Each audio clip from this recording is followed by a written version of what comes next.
Hello everyone, मैं सत्येंद्र सिंह आपके अपने चैनल इंडियन पीसीएस एकेडमी में बहुत बहुत स्वागत करता हूं। तो पिछले वीडियो में हमने देखा था इकोनॉमिक सर्वे और मैंने आपसे बोला था कि इकोनॉमिक सर्वे यानी आर्थिक सर्वेक्षण एक पार्ट में नहीं बनेगा, ठीक है। तो उसी वजह से मैंने आज इकोनॉमिक सर्वे का दूसरा पार्ट बनाया, ठीक है। एक मिनट,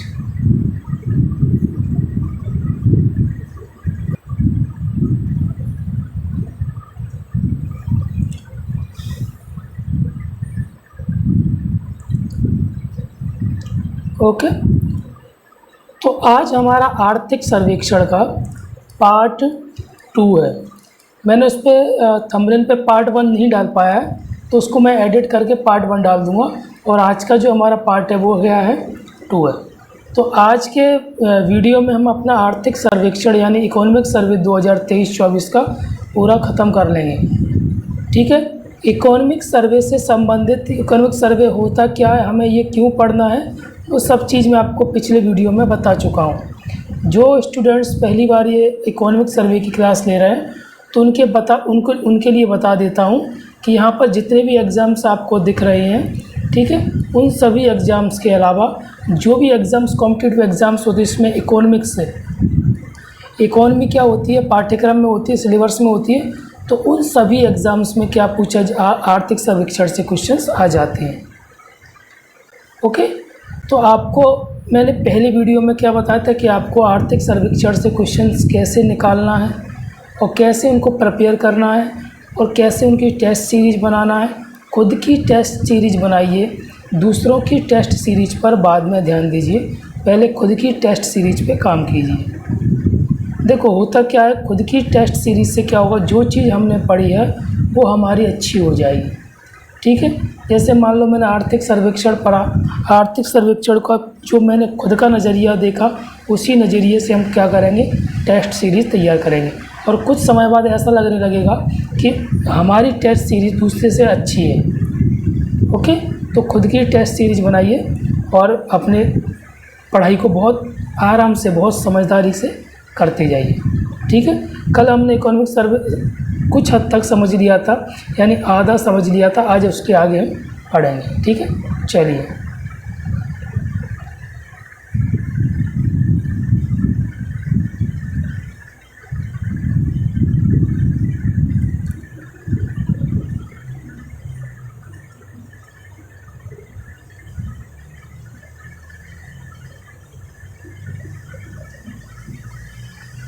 तो कल मैंने यहाँ तक छोड़ दिया था, कीमतें और मुद्रास्फीति नियंत्रण में।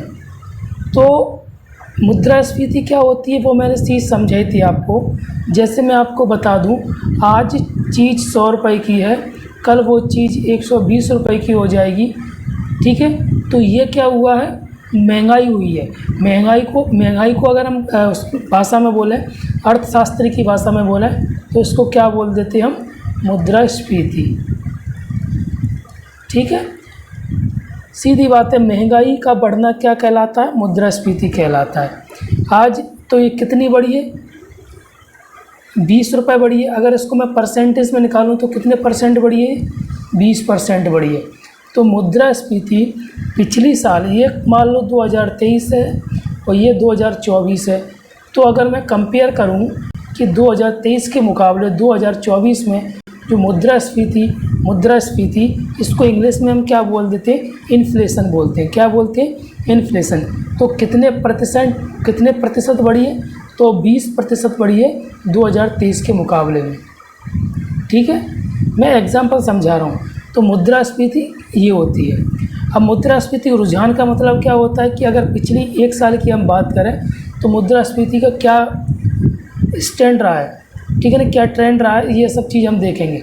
तो वित्त वर्ष 2024 में 29 राज्यों और केंद्र शासित प्रदेशों में मुद्रास्फीति यानी इन्फ्लेशन यानी महंगाई 6% से कम दर्ज की गई है, ठीक है। जैसे मान लीजिए अभी कोई भी चीज़ पिछली साल में 2023 की बात करूं तो कितनी थी, 100 थी, अब यहाँ पर क्या दिया गया, 6% से कम। तो 6% से कम क्या होगा, 102 रुपये भी कीमत हो सकती है, 103 रुपये भी हो सकती है, 104 रुपये भी हो सकती है, 105 रुपये भी हो सकती है, ठीक है, 105.2 भी हो सकती है।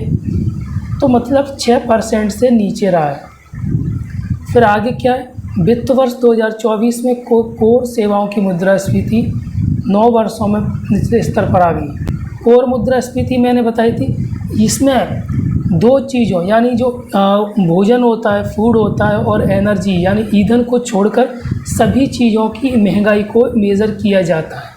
किस किस को छोड़कर, अगर आपसे क्वेश्चन पूछा जाता है कि कोर मुद्रास्फीति में कौन सी चीज़ें शामिल नहीं की जाती हैं तो ईंधन और फूड यानी खाद्य। अब क्वेश्चन आपसे ऐसे ही पूछ सकते हैं, पहला क्वेश्चन पूछा जाएगा कोर मुद्रास्फीति में ईंधन और फूड को भी शामिल किया जाता है। दूसरा क्वेश्चन ये पूछा जाएगा कि इसमें सब चीज़ों को शामिल किया जाता है, ठीक है। तो आपको क्या बताना है कि इसमें ईंधन और खाद्य सामान यानी फूड को, जो खाने योग्य चीज़ होती है, उसको मेज़र नहीं किया जाता है, ठीक है।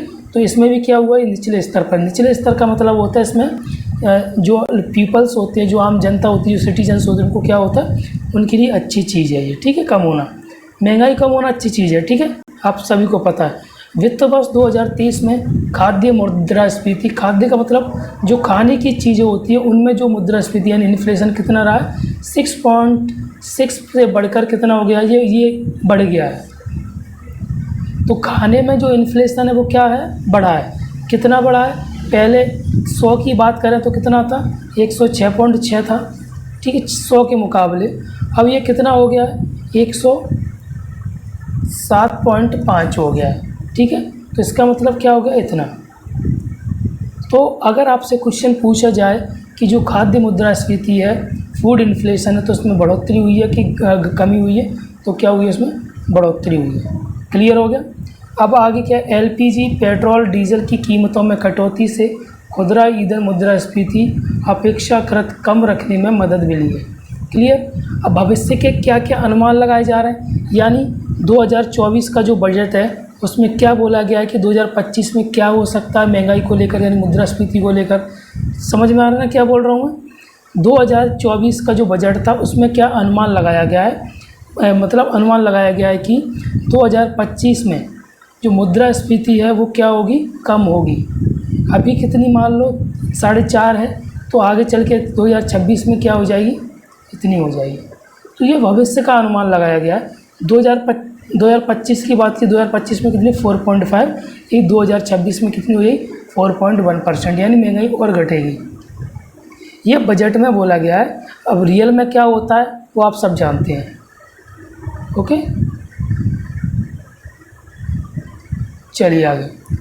अगला क्या है, बाह्य या विदेशी क्षेत्र प्रचुरता के बीच स्थिरता, ठीक है। तो इसमें सबसे पहले क्या आएगी, मतलब जो बाह्य विदेशी क्षेत्र था जिसमें क्या हुआ है, स्थिरता आई है, मतलब निर्यात में ज़्यादा कमी भी नहीं हुई है और आयात में ज़्यादा वृद्धि भी नहीं हुई है, ठीक है, यानी इंपोर्ट एक्सपोर्ट की बात करूँ मैं।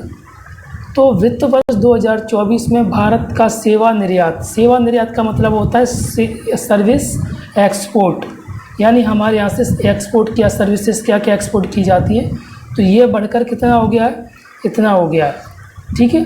पहले कितना था, ये 4.9% था, उससे ये बढ़कर इतने बिलियन अमेरिकी डॉलर हो गया है। फिर आगे क्या है, प्रेषण। भारत वर्ष 2023 में कुल 120 बिलियन अमेरिकी डॉलर के प्रेषण के साथ शीर्ष वैश्विक प्राप्तकर्ता बना है। ये सब चीज़ मैं आपको समझा दूंगा, क्लियर कर दूंगा। बाह्य ऋण का मतलब क्या होता है, बाहर से जो ऋण ली जाती है, ठीक है। मार्च 2024 तक भारत का बाह्य ऋण और जीडीपी का अनुपात कितना है, इतना है, यानी बाहरी ऋण और जीडीपी जो इंडिया की, उसका जो अगर रेशियो निकालें जैसे 20:1, तो ये रेशियो हो गया, ठीक है। इसका हम परसेंट निकालना है, तो ऐसे इसका परसेंट निकाल के 18.7% था। लॉजिस्टिक का मतलब होता है रसद। विश्व बैंक लॉजिस्टिक सूचकांक में भारत की रैंक वर्ष 2014 में एक 44वें स्थान से बढ़कर क्या हो गई है, 38वीं। अब आपके मन में क्या आ रहा होगा, ये बढ़ी कहाँ, ये तो कम हुई है। अगर इसमें क्या होता है, इसमें उल्टा चलता है। अगर उल्टा क्या चलता है, जैसे मान लीजिए आप क्लास में फर्स्ट रैंक आई है और किसी बच्चे की फोर्थ रैंक आई है, तो फर्स्ट रैंक वाला क्या होगा, आगे वाला होगा, होशियार होगा ज़्यादा, ठीक है। तो अब इसको क्वेश्चन को आपको याद रखना है कि वर्ल्ड बैंक का जो लॉजिस्टिक सूचकांक, उसमें भारत की रैंकिंग क्या है, इंडिया की रैंकिंग क्या है, 38। क्लियर। चलो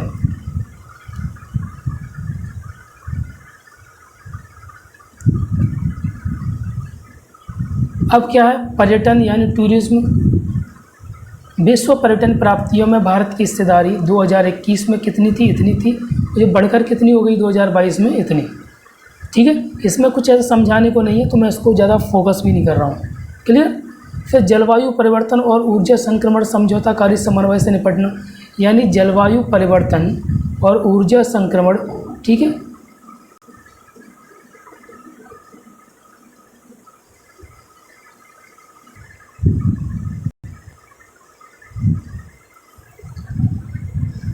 तो नवीनीकरण ऊर्जा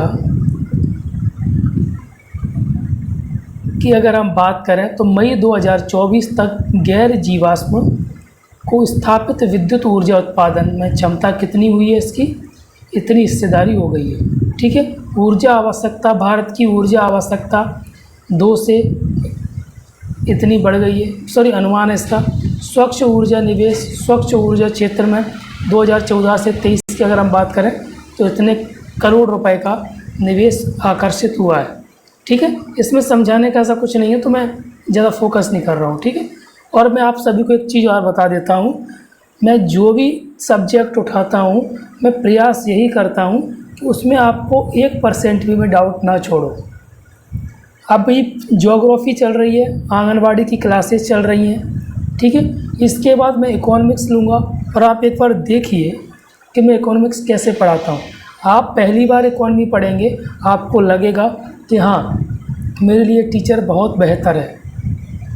मैं जो भी चीज़ उठाऊंगा, क्योंकि मैं जिस बैकग्राउंड से आया हूँ मुझे भी कुछ नहीं आता था, मुझे भी ऐसे टीचर्स मिले जिन्होंने मुझे एक एक चीज़ समझाई, तो वही मैं प्रयास करता हूँ कि आप लोगों को भी वैसे ही समझो। एक एक चीज़ क्लियर करूँगा, एक एक चीज़ जब मैं इकोनॉमिक्स पढ़ाऊँगा। अभी मैं ज्योग्राफी पढ़ा रहा हूँ तो ज्योग्राफी को आप देखिए, उसमें भी मैं एक एक चीज़ क्लियर करता हुआ चल रहा हूँ, ठीक है। सामाजिक क्षेत्र लाभ जो सशक्त बनाते हैं, सामाजिक क्षेत्र में जैसे जो लाभ सशक्त बनाते हैं, जैसे किसी को उस लायक बना देना, सशक्त का मतलब शक्तिशाली बना देना, ठीक है, अपने आप में। कल्याण व्यय में, स्वास्थ्य सेवा में, आवास में, ग्रामीण बुनियादी ढांचा में, तो ये आपको करना है कि इसमें क्या किया गया है, इसमें स्वास्थ्य में क्या किया गया है, आवास के लिए क्या किया गया है, और बुनियादी ढांचा यानी ग्रामीण बुनियादी ढांचा, विलेज इंफ्रास्ट्रक्चर के लिए क्या क्या किया गया है। समझ में आ गया। इसमें कुछ भी समझाने का नहीं है, इसलिए मैं सोच रहा हूँ इसको आप याद करना है, सिर्फ आपको याद। और ये आपसे क्वेश्चन वहीं पूछा जाएगा, ये करोड़ वगैरह का क्वेश्चन नहीं पूछा जाता है। इसमें पूछा जाएगा बढ़ोतरी हुई है, कमी हुई है, परसेंटेज पूछा जाता है। और आप निश्चिंत रहिए, करोड़ और ये सब चीज़ें बहुत ही कम पूछी जाती है, ठीक है। फिर हम अगर रोजगार की बात करें, एम्प्लॉयमेंट की बात करें, रोजगार और कौशल विकास। रोजगार एम्प्लॉयमेंट होता है, आप सभी जानते हैं। कौशल क्या होता है, स्किल डेवलपमेंट। जैसे मान लीजिए स्किल, हमें किसी फैक्ट्री में हम काम करते हैं, वो फैक्ट्री हमारे लिए नई है, हमने उसमें कोई काम नहीं किया, उसमें ऐसी मशीनरी है जो हमने कभी ना देखी है ना कभी चलाई है, तो उसको चलाने के लिए जो हम क्षमता विकसित करेंगे, सीखेंगे उसको, वही कहलाता है कौशल विकास यानी स्किल डेवलपमेंट। समझ में आ गई। जैसे मान लीजिए हमें अगर कोई भी चीज़, आप महिला हैं तो आपको कोई भी चीज़ नहीं आती है, जैसे आपको बाइक चलाना नहीं आता, सॉरी बाइक तो छोटी, जैसे आपको अगर किसी की गैरेज में जाती हैं, अगर आपको किसी गैरेज में काम करती हैं तो आपको वो चीज़ नहीं आती है, तो आप लोग ये मत सोचिए कि मैं गैरेज की बात कर रहा हूँ। कोई भेदभाव नहीं है, कोई भी कहीं भी काम कर सकता है। यही नहीं है कि उनको मैं घर का ही काम बताऊँ, कुछ भी नहीं। अगर आप कहीं भी जाते हैं, गैरेज में जाते हैं, आपको कोई चीज़ सही करना नहीं आती है, आप उसको सही करना सीखती है तो आपको स्किल डेवलप होती है उससे। ठीक है, चलिए मैं आपको एक घर का एग्जांपल देता हूँ। आप सिलाई करती हैं, आपको नहीं आता है, आप सीखेंगी तो आप स्किल यानी कौशल का विकास हो रहा है। समझ में आ गया? चलिए, बेरोजगारी दर घटी है। ठीक है, आपसे क्वेश्चन पूछा जाएगा बेरोजगारी दर बढ़ी है कि घटी है, तो घटी है। कितने परसेंट रह गई है? इतने परसेंट रह गई है। कर्मचारी भविष्य निधि संगठन EPFO के तहत शुद्ध पेरोल वृद्धि पिछले 5 वर्षों में दोगुनी से अधिक बढ़कर कितनी हो गई है? इतनी हो गई है। ठीक है, औपचारिक क्षेत्रों में रोजगार में प्रबल वृद्धि हुई है। अब यहाँ पे औपचारिक क्षेत्र आया है, इसको मैं आपको समझा देना चाहता हूँ। देखिए, औपचारिक और दो एक चीज़ होती है औपचारिक, दूसरी होती है अनौपचारिक।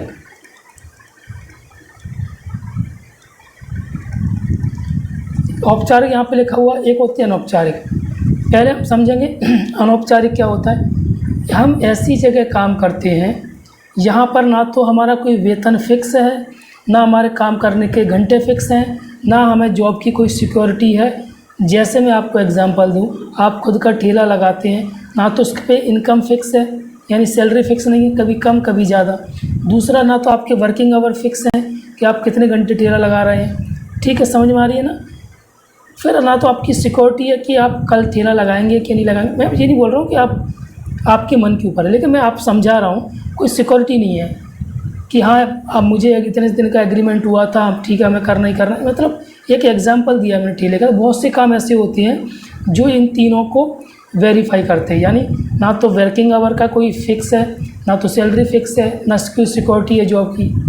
ठीक है, वही मैं औपचारिक क्षेत्रों की अगर रोजगारी की बात करूं, जैसे आप ऑफिस जाते हैं तो उसमें वर्किंग आवर आपके फिक्स हैं, आपकी सैलरी फिक्स है, आपकी अगर एग्रीमेंट हो गया तो आपकी सिक्योरिटी है कि आपकी जॉब इससे पहले नहीं जा सकती है। अगर हाँ आपने कोई ऐसा काम नहीं किया है जिससे आप गलत साबित हो सकते हैं। गवर्नमेंट जॉब भी औपचारिक क्षेत्र में ही आती है। ठीक है, तो इसमें क्या हुई है? वृद्धि हुई है। समझ में आ रहा है? क्लियर? चलिए, अब युवा बेरोजगारी में क्या हुआ? यह भी घटी है। कितनी रह गई है? 10% रह गई है। महिला श्रम भागीदारी क्या हुई है? बढ़ी है।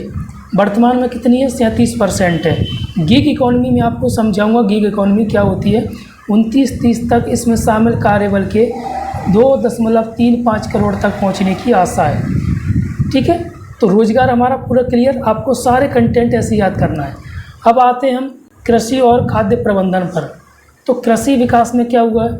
इस क्षेत्र में पिछले 5 वर्षों में स्थिर कीमतों पर 18% की औसत वृद्धि दर्ज की गई है, और ऋण और सूक्ष्म सिंचाई में ये सब आंकड़े दिए गए हैं। ठीक है, KCC किसान क्रेडिट कार्ड। ठीक है, चलिए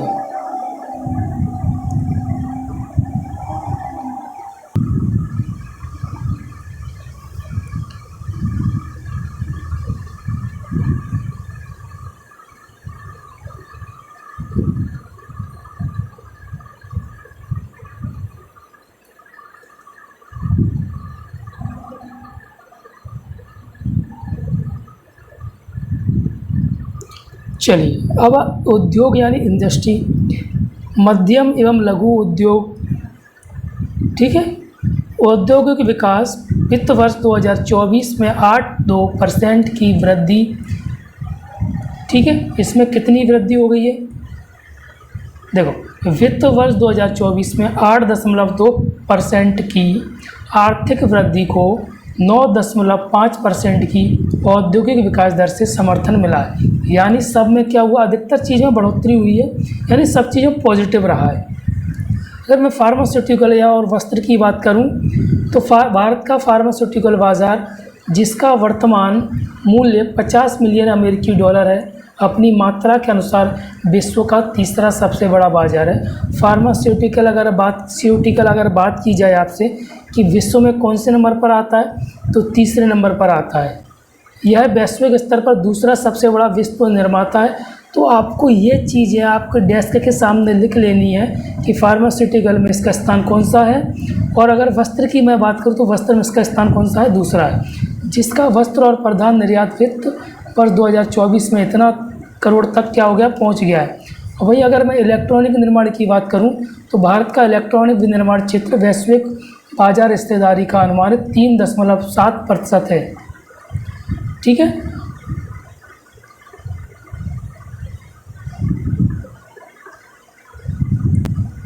ठीक है, और इसमें ऐसा कुछ नहीं है नीचे इसमें समझने लायक। ठीक है, चलिए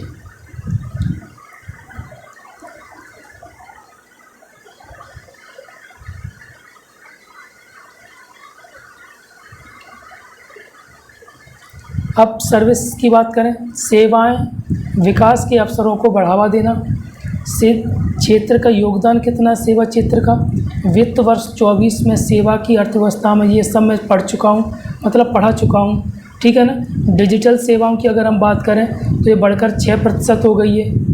विमान की अगर मैं डायरेक्ट कर, देखो विश्व स्तर पर भारत सेवा निर्यात वित्त वर्ष 2022 में विश्व के वाणिज्यिक सेवा निर्यात का 4.4% था, जो 2024 में कुल निर्यात का कितना हो गया, ये सब मैं पढ़ा चुका हूँ। ठीक है। फिर विमानन की बात करें, वित्त वर्ष 2024 में कुल हवाई यात्रियों की संख्या में 15% की वार्षिक वृद्धि हुई है। ई वाणिज्यिक का मतलब होता है ई कॉमर्स। ठीक है, तो इसमें भी क्या हुई है, ये इतने अरब डॉलर क्या पार कर गया है। तो स्टार्टअप की बात करें, इससे क्वेश्चन नहीं पूछे जाएगा तो इसको ज़्यादा मैं फोकस भी नहीं कर रहा हूँ। ठीक है, चलो आगे।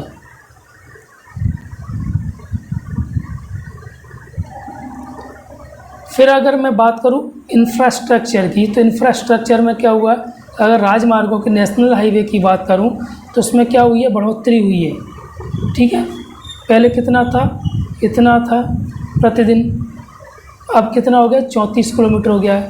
रेलवे, पिछले 5 वर्षों में रेलवे पर पूंजीगत व्यय इतना वृद्धि हो गई है। विमानन की बात करूँ तो इतने हवाई अड्डे, इमारतें चालू की गई बनाना। लॉजिस्टिक, ठीक है, अंतरिक्ष और डिजिटल अवसंरचना, तो इन पे क्वेश्चन कम पूछे जाते हैं, लेकिन एक बार आपको इनको याद कर लेना।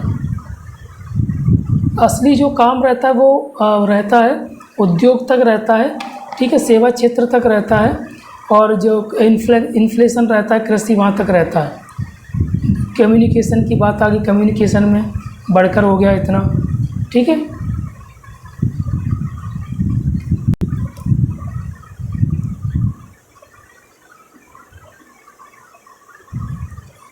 फिर अगर मैं समाधान की बात करूं कि इसमें क्या क्या समाधान हम कर सकते हैं, अपने भारत में जो भी चीज़ें हैं, जो इसमें प्रॉब्लम्स आ रही हैं, जो कमी है, उनको हम कैसे सुधार सकते हैं, वो सब चीज़ें। तो निजी क्षेत्र द्वारा रोजगार सृजन हो जाना चाहिए। निजी क्षेत्र का मतलब जो प्राइवेट सेक्टर होते हैं।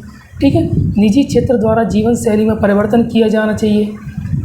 ओके, फिर कृषि क्षेत्र को पुनर्जीवित करना चाहिए। यानी अब आप सब देख रहे हैं, हम अपने गांव की बात करें तो जैसे हमारे जो पूर्वज थे वो सब कृषि में लगे हुए थे, लेकिन अब हमारे जो भाई बहन हैं वो गांव से निकलकर शहरों में पहुंच रहे हैं, पढ़ने के लिए पहुंच रहे हैं। अगर आप किसी बच्चे से पूछेंगे तो वो ये नहीं बोलेगा कि मैं कृषि करूँगा, वो ये बोले मैं IIT करूँगा, मैं IAS बनूँगा, ये करूँगा, आर्मी में जाऊँगा। लेकिन अब जो गाँव में कृषि है, जो गाँव में खेत है, उनको कौन देखेगा। तो उनको पुनर्जीवित करना है। अब मैं ये नहीं बोल रहा हूँ कि आप खुद जाके कीजिए, मशीनरी आ गई है उनसे खेती कीजिए, मतलब डिजिटल तरीके से खेती कीजिए, स्मार्ट कृषि कीजिए। ठीक है, समझ में आ रहा है। तो ये सभी चीज़ें भी हमें फोकस करनी पड़ेंगी। देखो मैं अपने खुद की बताता हूँ, मैं सिटी में रहता हूँ, लेकिन जब फसलों का टाइम आता तो मैं गाँव चला जाता हूँ। तो वही मैं आपको बोल रहा हूँ कि अगर आपसे नहीं होता तो स्मार्ट एग्रीकल्चर कीजिए, लेकिन कृषि को छोड़िए मत। अगर आप छोड़ देंगे तो आगे चल के बहुत ही ज़्यादा परेशानी का सामना हमें करना पड़ सकता है। ठीक है, क्योंकि पहली बात तो अगर मान लीजिए आपके पिताजी के हिस्से में 100 बीघा ज़्यादा होगी, 10 बीघा आती है, आप 2 भाई हैं, एक के हिस्से में 5 चली गई, एक के हिस्से में 5। अब आपके भी क्या है, 2 बेटे हैं, तो एक के हिस्से में 2.5, दूसरे के हिस्से में 2.5। तो ये कृषि क्या होता है, जो खेती होती जा रही है वो दिन क्या हो रही है, कम होती जा रही है। पहले 10 बीघा का एक खेत था, अब वो उसके टुकड़े हो गए, 5 का हो गया, 5 चल के तो 2.5 का हो जाएगा, फिर वो 1.25 का हो जाएगा। ठीक है, तो धीरे धीरे चीज़ें क्या होती जा रही, कम होती जा रही है। तो आपको एग्रीकल्चर पे भी ध्यान देना पड़ेगा। मैं तो अपनी लेवल से बात कर रहा हूँ, मैं यही बोल सकता हूँ आप लोगों से भी, क्योंकि क्योंकि मैं तो करता हूँ, मैं जाता हूँ, मैं ग्वालियर में रहता हूँ मध्य प्रदेश में, और मैं गांव जाता हूँ, गांव में खेती भी करता हूँ। ठीक है, चलिए आप यूपीएससी के पिछली सालों के अगर प्रीवियस ईयर की बात करें तो जो बजट है, बजट मैंने इसीलिए पढ़ाया क्योंकि इससे क्वेश्चंस पूछे जाते हैं। तो प्रीलिम्स की अगर मैं बात करूं सबसे पहले तो निरपेक्ष प्रति व्यक्ति वास्तविक जीएनपी की वृद्धि आर्थिक विकास की ऊंची दर का संकेत नहीं करती है। मतलब जो प्रति व्यक्ति जीएनपी होती है, वास्तविक जीएनपी होती है, वो बढ़ी है कि कम हुई है, उससे संबंधित क्वेश्चन पूछा गया है। ठीक है, तो ये आपको करना है। और ऐसे ही आपको क्या करना है, अपना जो मैंने कराया है इकोनॉमिक सर्वे, वो आपको क्या करना है, पढ़ना है। हाँ, कहीं कहीं जगह मैंने बजट बोल दिया तो मैं उस चीज़ के लिए माफ़ी चाहता हूँ। हम इकोनॉमिक सर्वे पढ़ रहे हैं, मेरे ध्यान में थोड़ा बजट आ गया था। ठीक है, बजट की क्लास हमारी कल की रहेगी। आज हमने अपने इकोनॉमिक सर्वे पूरा ख़त्म कर लिया। बजट 1-2 क्लास हो सकती है, इसकी 3 क्लास भी हो सकती है, क्योंकि हम उसको अच्छे से समझेंगे। बजट से क्वेश्चन इससे ज़्यादा पूछे जाते हैं। ठीक है, अब किसी दिए गए वर्ष में भारत के कुछ राज्यों में आधिकारिक गरीबी रेखा अन्य राज्यों की तुलना में उच्चतर है। तो ये 2019 का क्वेश्चन है। तो ये 2019 के जो इकोनॉमिक सर्वे में क्वेश्चन पूछा भी गया होगा, यानी उसमें ये डाटा आया होगा, इस वजह से ये क्वेश्चन आपको प्रिपेयर करना है। फिर इसका अगर मेंस की बात करें तो मेंस में क्वेश्चन कैसे पूछा गया था, सुधार के बाद की अवधि में औद्योगिक विकास दर जीडीपी की समग्र वृद्धि के पीछे रह गई, कारण बताइए। औद्योगिक नीति में हालिया बदलाव औद्योगिक विकास दर को बढ़ाने में कहाँ तक सक्षम है। तो ये सब चीज़ें आपको इकोनॉमिक सर्वे से, और मैंने जो उसके पढ़ाने के जो उपयोग यानी जो समाधान दिया है वो आप इसमें ऐड करेंगे। अब इसमें कैसे करेंगे, सुधार के बाद की अवधि में औद्योगिक विकास, पहले तो आपको औद्योगिक विकास समझाना, इससे संबंधित आपको क्या करना, आंकड़े उसमें डालना जो मैंने इसमें इकोनॉमिक सर्वे में दिए हैं। फिर क्या जो कारण है उसकी वजह से हम पीछे रह रहे हैं। देखो कारण क्या है, जो हम समाधान सुझाते हैं वही उसके कारण भी होते हैं। अगर मान लीजिए पारदर्शिता हम लाएंगे, पारदर्शिता, तो उस चीज़ में क्या होगा, सुधार होगा। ये मैंने क्या दिया, समाधान दिया कि कोई भी संस्था है, कोई भी संस्था, तो उसमें अगर हम ट्रांसपेरेंसी लाएंगे तो क्या होगा, उसमें सुधार होगा। अब उसकी कमी के कारण भी क्या हो सकते हैं, हम इसमें सुधार ना लाएं, हम इसमें सुधार, पारदर्शिता अगर हम ना रखें तो इसमें क्या होगा, इसकी चुनौतियाँ होंगी, इसकी कमियाँ होंगी। इन कमियों को, इसके जो कारण होते हैं, ठीक है, सुधारने के भी वही कारण होते हैं, उसको बिगाड़ने के भी वही कारण होते हैं। क्लियर हो गया। आप इसको अच्छे से पढ़िए और इसके क्वेश्चंस कीजिए। यहाँ पर मैंने कराए, आप खुद अपने क्वेश्चंस बनाइए, खुद टेस्ट सीरीज बनाइए।